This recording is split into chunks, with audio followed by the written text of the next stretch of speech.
हो अगर मैं कहूं कि तैयारी का एक स्मार्ट एकदम शॉर्टकट वाला तरीका है। हमने पिछले 10 साल के पेपर्स को मतलब 2015 से 2024 तक पूरा स्कैन किया है और वो सवाल ढूंढ निकाले हैं जो एग्जामिनर्स के आप कह सकते हैं फेवरेट हैं। सीधी सी बात है, हमने एग्जाम का कोड ही क्रैक कर दिया है।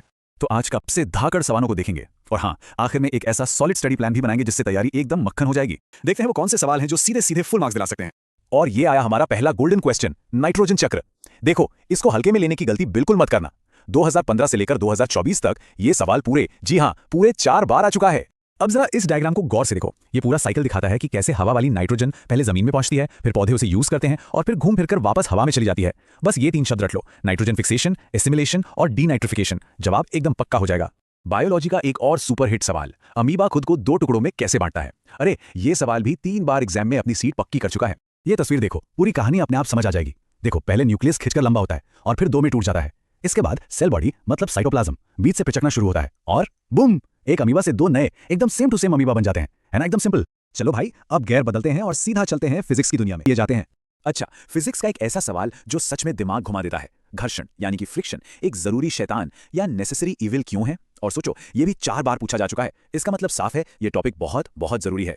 यहाँ देखो, ये बिल्कुल एक सिक्के के 2 पहलुओं जैसा है। एक तरफ अगर फ्रिक्शन ना हो तो हम चल ही नहीं सकते, कुछ लिख नहीं सकते, अरे गाड़ियों में ब्रेक तक नहीं लगेंगे। ये तो हो गई इसकी जरूरत। लेकिन दूसरी तरफ यही फ्रिक्शन हमारे जूते घिस देता है, टायरों को खराब करता है और मशीनों में गर्मी पैदा करके उनकी एफिशिएंसी कम कर देता है। मतलब हीरो भी यही है और विलन भी।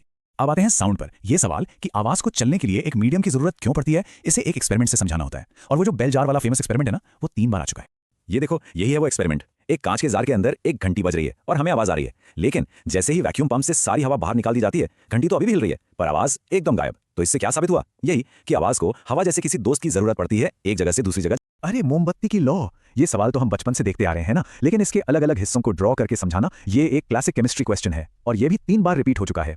इस तस्वीर में जरा ध्यान से देखो। लॉ के मेन 3 हिस्से हैं। सबसे बाहर वाला जो नीला सा दिखता है वो सबसे गर्म होता है क्योंकि वहां ऑक्सीजन भरपूर मिलती है और कंबशन पूरा होता है। फिर आता है बीच का पीला हिस्सा जो सबसे ज्यादा रोशनी देता है और सबसे अंदर बत्ती के पास वाला काला हिस्सा सबसे कम गर्म होता है। हमारा अगला सुपरस्टार सवाल है इलेक्ट्रोप्लेटिंग। पता है, ये भी पूरे 4 बार एग्जाम में आ चुका है। ये वो कमाल की प्रोसेस है जिससे लोहे की चाबी पर भी चांदी या सोने की परत चढ़ा दी जाती है। डायग्राम को देखो, प्रोसेस एकदम आसान है। जिस चीज पर परत चढ़ानी है उसे जोड़ो बैटरी के नेगेटिव टर्मिनल से, और जिस मेटल की परत चढ़ानी है, मान लो तांबा, उसे जोड़ो पॉजिटिव टर्मिनल से। अब जैसे ही करंट चालू होता है, तांबा पॉजिटिव प्लेट से निकलकर नेगेटिव प्लेट वाली चीज पर चिपकना शुरू कर देता है। बस हो गई इलेक्ट्रोप्लेटिंग। है ना कमाल? नेचुरल घटनाओं से जुड़े जरूरी सवाल। सोचो, आसमान से जो भयंकर बिजली गिरती है उससे बड़ी बड़ी बिल्डिंग्स को कैसे बचाया जाता है। ये सवाल सिर्फ एग्जाम के लिए नहीं बल्कि सेफ्टी के लिहाज से भी बहुत इंपॉर्टेंट है और एग्जामिनर्स को भी ये सवाल बहुत पसंद है, तभी तो 3 बार पूछ चुके हैं। ये जो डिवाइस है ना, ये बिल्डिंग के बॉडीगार्ड की तरह काम करता है। बिल्डिंग के सबसे ऊपर एक मेटल की रॉड लगी होती है। जैसे ही आसमानी बिजली आसपास आती है, ये रॉड उसे अपनी तरफ खींच लेती है और एक मोटे तार के जरिए सारा करंट सीधा जमीन के अंदर भेज देती है। बिल्डिंग एकदम सेफ। चलो देखते हैं कि आखिरी के दिनों में तैयारी को फाइनल टच कैसे देना है। तो ये रही आपकी फाइनल चेकलिस्ट।